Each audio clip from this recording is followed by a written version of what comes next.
you a classic example. In 1964, the then Cassius Clay was due to fight Sonny Liston. And I was 12 years old, and I was in the 6th grade. And I'd seen television interviews with both Clay and Liston. And I really thought that Clay was the better fighter. I thought he was the better athlete. And I thought he would win the fight. And as you know, Clay had nicknames for each one of the fighters he would face. And he had little poems that he would rhyme and make fun of them and tease his opponents with. And I thought that was the most clever thing I'd ever seen in boxing. And so I wrote a little poem about him. And when I came to school and I read the poem, I became the villain of the school for taking sides with Clay. And that's when I realized that this was a man who was very catalytic, where you couldn't remain neutral. You either loved him or hated him. And I loved him. You know, that's just the initial thing for me as a 12-year-old kid. Of course, the other thing for me is being African American. I had finally found a champion. And the reason why he was such a champion to me is because he would not let white managers speak for him. Prior to this time, if you saw a black athlete on television, if his white manager didn't speak for him, you didn't hear from him.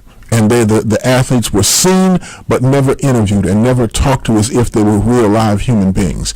They were spoken of in hushed terms as if they were commodities. And you were expected to go to the Olympics and perhaps win a gold medal or something, and then come home and have nothing to say about the quality of your own life. And Ali said, no, give me the microphone. So that type of courage turned me into another human being. Well, and that's like, you know, back in that day, I don't think anyone really appreciated what he was about. Everyone thought he was a boxer and was really mouthy, but I mean, that was his plan all along. That was how he got the attention that he needed to be able to, I don't know, preach his doctrine is the right term, or and I guess for older guys like myself and not as young as Polly, maybe they don't realize the racial unrest there was in the U.S. even in the 60s. Absolutely incredible forms of malcontent, horrible mistreatment of people.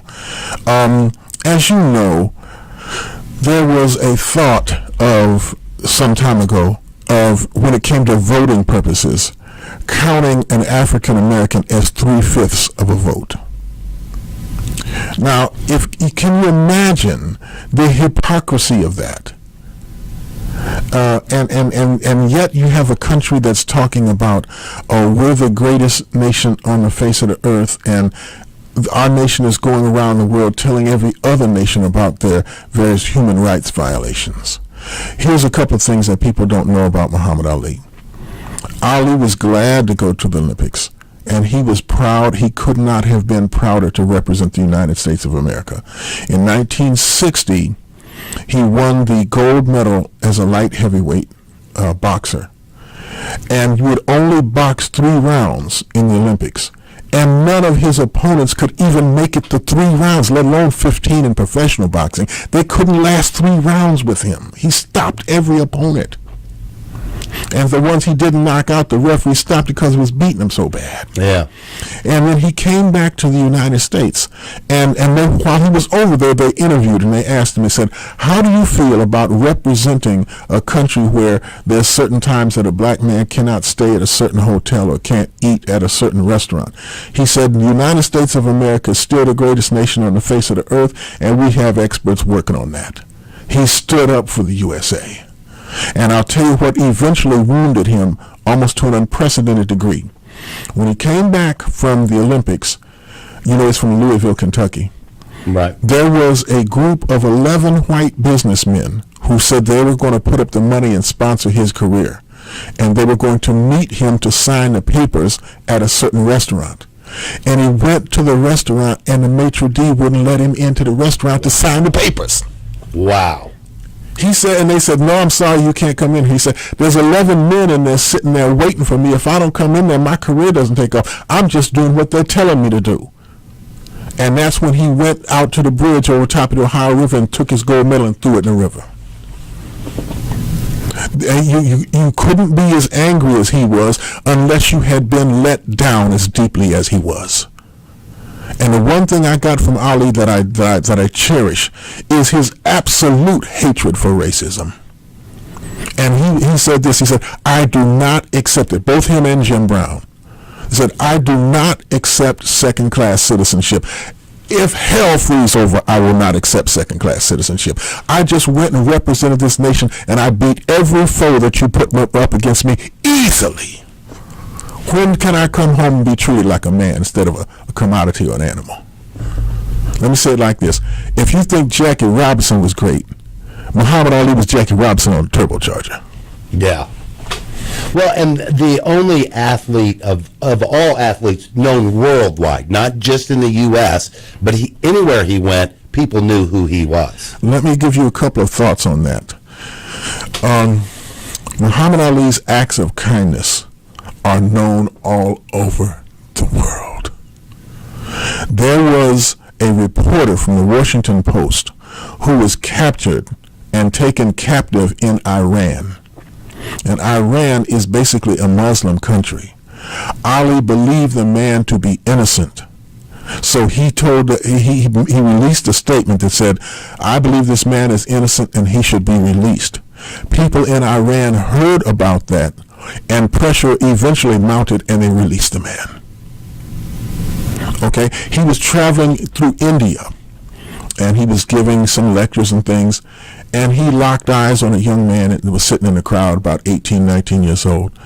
And Ali took a liking to him immediately, and he walked up to him after the lecture, and he said, would you like to go to school in America? Would you like to go to college in America? And the kid sat there. He didn't know what to do. Ali pulled out a checkbook, and he wrote him a check for $35,000. He said, you think this will take care of the first year? And he was subject to do acts of kindness like that everywhere. I'll give you another one that I thought was maybe one of the greatest things that he ever did. I lived in Los Angeles for about a year and a half. And in Los Angeles, there was a man, 21-year-old young man, and he was up on the 9th floor of a building, and he was going to jump off and commit suicide. And Ali was watching television, and he saw the coverage. He shut the television off. He jumped in his Rolls Royce. He drove, and to get there in time, he drove on the wrong side of the road when he had to. And he kept flashing his lights, making people think that he was an undercover policeman or something. And when he got there, the crowd started chanting, Ali, Ali. He ignored all of that. And because of his fame, they let him up to the 9th floor, and he talked that man down. Amazing. And when he finished, got done talking him down, the man kept saying, I'm going to jump to my death because I'm a nobody. He said, no. He said, first of all, you're my brother, number one. And number two, I love you. And he talked him down. And then he went to the police station with him. And then he went to the hospital with him. Then he encouraged people, said, get this man a job and get him some nice clothes. And he even told the man, he said, if you want to, after you come down, he said, I'll walk the streets with you through Los Angeles and prove to people you are somebody. Amazing. You never hear those stories. Exactly. No, you don't. No, you don't. Now, that's the problem. See, now let me show you this. So if you're going to get on the man's case for having a braggadocio, okay, then you got to tell the whole story. And if you're going to profile somebody, pro means that you're for something, and file means the whole thing. So tell the whole story. See what I mean? Yeah. I'll tell you one more story that really touched me, made him a true champion to me. If you remember back in the 70s, they said that the state of New York was going broke. And he said there was a Jewish rest home in the state of New York that if they didn't get $1 million for their operating budget would have to close their doors. And they said that the rest of the New York hospitals were full and couldn't take these people. And Ali was sitting at his home in Louisville, Kentucky, and read this in the newspaper. Got on a plane the same day, found the Jewish rest home, walked in, wrote a check for $1 million, put it down on the counter, said, here. And here is a Muslim writing a check for $1 million for a Jewish rest home. Now, here's the question to America. He said, if you're not willing to match him deed for deed, you're in no place to critique him. He said, pull out your checkbook, write $1 million check for some Muslims, and then you can talk on his level. Oh, you're not willing to do that? Can't critique him.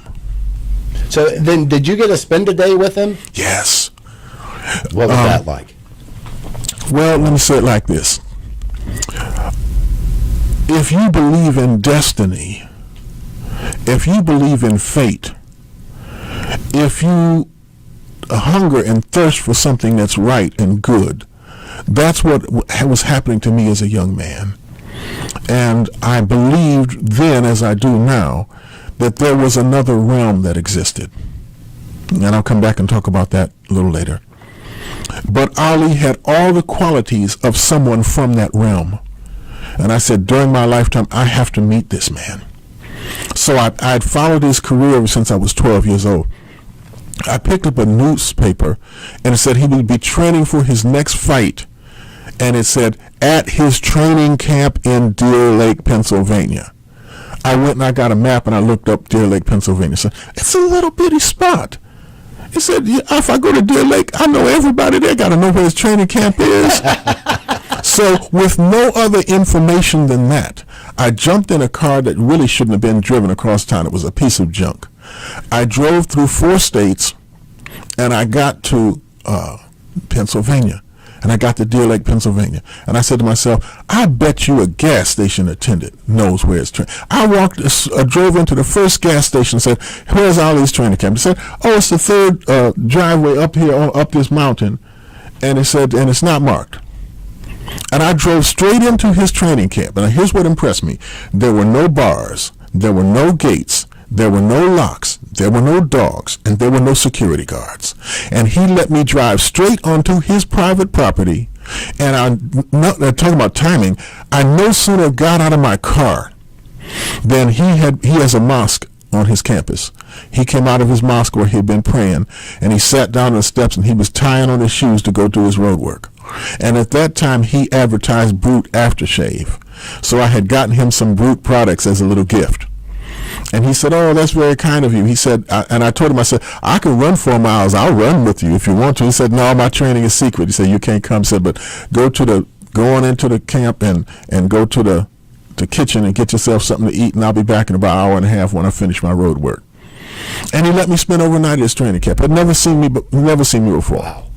And he said this. He said, watch this. There was no locks on any door except his bedroom door. You could go any place on his entire training camp without permission, without asking anybody for permission. And then here's the thing that made my respect for him just go off the scale. When it came time for him to spar, I'm going to talk about his character, I'm going to talk about his skills first, in a second. But when it came time for him to spar, a young white male came in and kept interrupting him. And he was trying to spar, and this guy would say something and interrupt. And he kept saying, if you don't convert to Christianity, you're going to lose your next fight. And so finally, so he kept doing that. Ali's bodyguards started creeping around the sides of the auditorium like they were going to grab this guy. And Ali said, no, don't grab him. He said this. He stopped his sparring session. He said, listen, young man. He said, you've interrupted me about 3 times now. He said, so what I'm going to do is I'm going to give you the floor. You have 5 minutes. Say anything you want to say.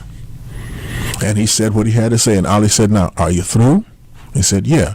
He said, now, let me ask you a couple of questions. He said, you ever been hit by Joe Frazier? Oh, you haven't. He said, you ever made $1 million in 15 minutes? He said, I have. He said, listen, you're well-intended, but there's a lot of things that you don't know. And Ali did not embarrass him. He did not put him down. He said, now, let me give you one more scenario. He said, I am the most recognizable athletic face on the planet. And I let you come to my training camp, which is my private property. He said, did anybody frisk you? He said, no. Did anybody even ask you for ID? He said, no. He said, you could have walked in here with a pistol and blown my head off. He said, but I fear no man because I haven't done anybody wrong.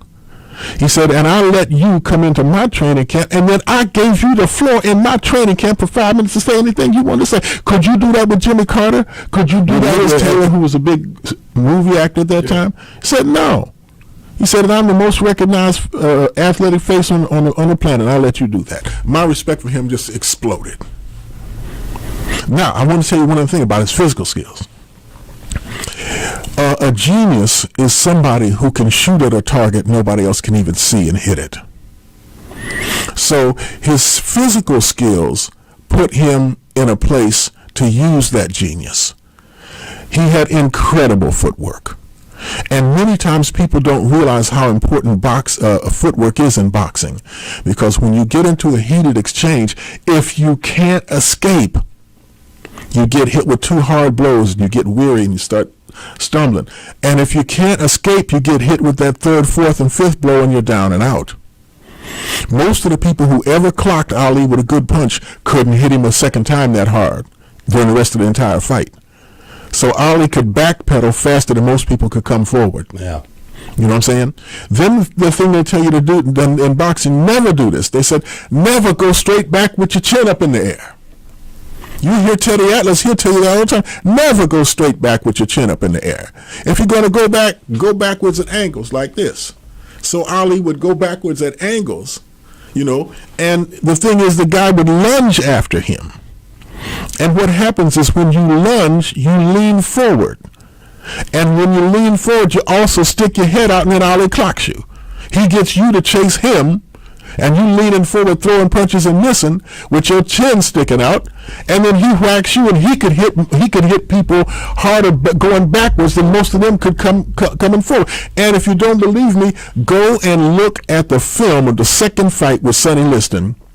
And Ali hit Liston with a punch that knocked him out while Ali was backpedaling when he hit him. So he had a skill set that was just unmatched. And as long as Ali came in great shape, he was almost unbeatable. The other thing when I was in his training camp is his hands moved so fast. All the other guys who were hitting the heavy bag, when it hit the bag, it would make this heavy thud. And when Ali would throw a punch, his hands moved so fast until they created an air vacuum. You go, and the bag would just crackle.